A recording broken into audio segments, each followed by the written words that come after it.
I honestly didn't expect tipping skills to hit this hard, because after testing the prototype version for a while, this build ended up being way closer to Striker's damage numbers than I thought it would be.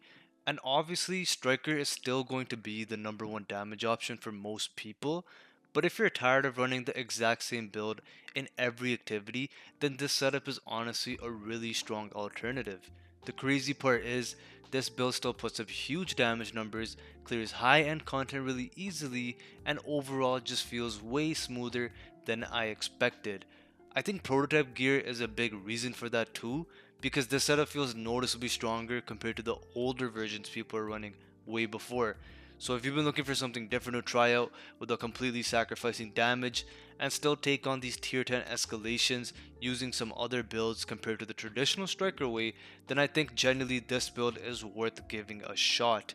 So if you're excited for this video, we're almost at 2,000 subscribers. All I ask is for you to click that subscriber button, like, comment, let me know what you think about the build once we go through it. And without further ado, let's get into the video. So the way I've been playing this build is honestly pretty simple. The goal is to basically keep firing as much as possible and let tipping skills do what it's designed to do. Because the longer you're shooting, the more stacks you build, and those stacks are constantly feeding extra weapon handling and crit damage into the build. That's a huge reason this setup starts feeling better the longer a fight goes on. And once you get into longer engagements or higher end content such as tier 10 escalation, you actually start noticing the difference compared to builds that rely more on short bursts. What I mean by this is the beauty of tipping skills is your stacks can remain at full capacity as long as you're shooting. It doesn't matter if you're shooting the floor, it doesn't matter if you're shooting your friend, it doesn't matter what you're shooting. As long as you're shooting, it will stay at max stacks. Whereas striker, you actually have to land those bullets to then increase your stacks. And that's where the blue screen comes into play. The reason I like running blue screen here instead of just another high damage LMG is because it adds way more utility to the build than people expect. You're already constantly spraying and building stacks with a 260 round mag. Let me say that again, a 260 round mag. Bluescreen having that much bullets per magazine allows you to just sit wherever you feel comfortable and just keep shooting. You have nothing to lose. You're just gonna keep shooting, you're gonna spray and pray, and the blue screen starts layering crowd control on top of that, helping lock down enemies while you keep your damage rolling. And I even thought that blue screen wouldn't work at tier 10 escalation because enemies would be immune, but then the gameplay you're seeing and you're going to see clearly shows that it's still being into effect. Some enemies are still getting disoriented. Yes, some enemies have modifiers like anchor where they take a little less damage or whatever the case is. But the overall goal here is it still works, and that's what just made me realize, hold up, I'm sleeping on tipping skills. Another thing people overlook is the suppression synergy. When enemies are suppressed, your tipping skill stacks don't actually fall off. So instead of constantly rebuilding damage, you're actually maintaining momentum through longer fights. And that's honestly very good and why this setup feels really good in tier 10 escalation, because while you're firing your LMGs or anything in general, the enemies are suppressed for a really long time. But you don't have to worry about losing stacks because the enemy being suppressed is actually benefiting your stacks by not allowing them to decay. So this is kind of the overall like gameplay setup here, but we are gonna actually now talk about the pieces, break down the build.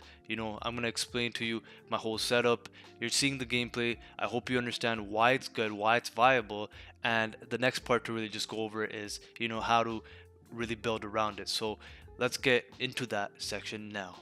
Quickly before we get back into the video, I want to show you guys something that can save you a lot of time in Division 2. This is diving.net. They offer a bunch of Division 2 services like progression help, builds, and different in-game activities. So, for example, you can come here and click on something like Prototype Core Farm, which is in demand right now like crazy, and see all the options that are available depending on what you're looking for. Not to mention, you can also use my promo code for 15% off. One thing I like is that they offer services without account sharing, which is obviously very important. Another thing is they have 24/7 live chat support if you have any questions or you need help at any given time. So thank you diving.net for sponsoring this video. If you're interested, the link will be in the description and you can use my code PROCLAIM at the checkout. Now, let's get back into the video. I just want to go over the 4 pieces of the tipping skill gear set once again. So the 2-piece gives you that plus 30% magazine size. That's why this blue screen becomes 260 rounds. Still just can't get over how amazing and effective that is for a gear set like this. For the 3-piece, we get plus 30% LMG damage, which is huge. Once again, that blue screen damage, not that bad, not that bad. And then the 4-piece is called the throttle control. Here is where things take off. Shooting build stacks to a max of 50. Each stack provides 0.5% weapon handling and 4% critical hit damage.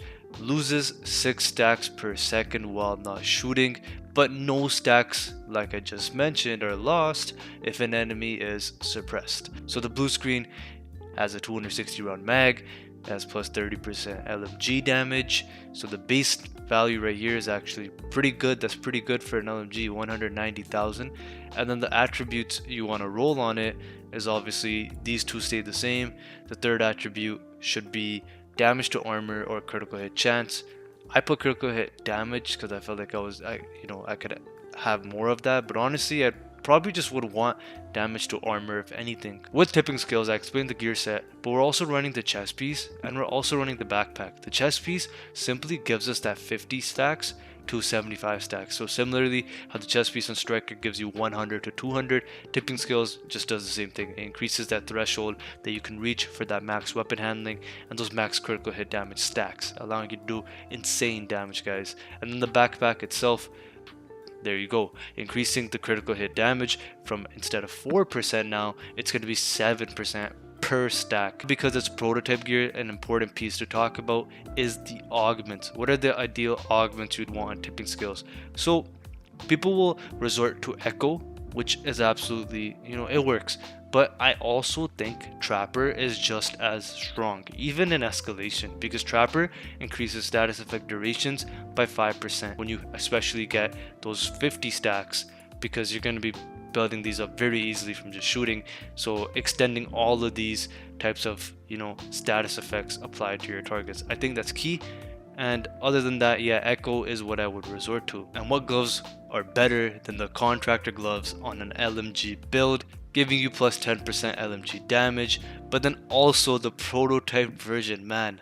But this right here, 12% damage to armor, whew, compared to the traditional, which I think is 6 or 8. I don't even know. I'm forgetting original values now. But yeah, this is just a huge reason why this just does so much for the build overall. And then, like I said, crit chance is very important. So I didn't have crit chance rolled on my blue screen over here. I have crit damage instead. So I resorted to actually having a Seska piece for my holster because I wanted more crit hit chance. For the specialization, there is absolutely nothing better than Gunner because you get 10% armor on kill. Every third reload is 50% faster. Your armor kits give you bonus armor while you use them. And then your actual ammo capacity, as you're shooting 260 rounds in a mag, you actually generate 10% of total ammo capacity every 60 seconds, and then your party members also recover 5%. So the specialization overall just benefits LMG gameplay. It's also important to talk about the recombinant global modifier for the season, as this setup right here will give you plus 129% headshot damage and plus 21.5% max armor. So just copy these passive modifier slots 1, 2, and 3, and you will get the same values here, giving the extra damage to the head. When it comes to skills, the decoy is just my absolute favorite, especially for a build that you're going to be firing about 260 rounds in a mag. Your NPCs and the enemy AI needs to see something else to allow you to have that positioning to spray and pray without worrying about taking too much damage and affecting your gameplay. So this is the best in slot when it comes to the tipping skills build. And then we also have Reviver Hive because this is just mandatory, giving you the ability to be passively aggressive where needed and take your chances and maximize on performance. Other thing you want to just emphasize is your crit hit chance. As you can see, the cap is 60%. You want to be as close to it as you can, and then the rest should just go into crit hit damage. So these are my stats, so just stay around that overall. And that's the end of the video, guys. I hope you enjoyed. Like, comment, subscribe, and I'll catch you in the next one. Take care and peace.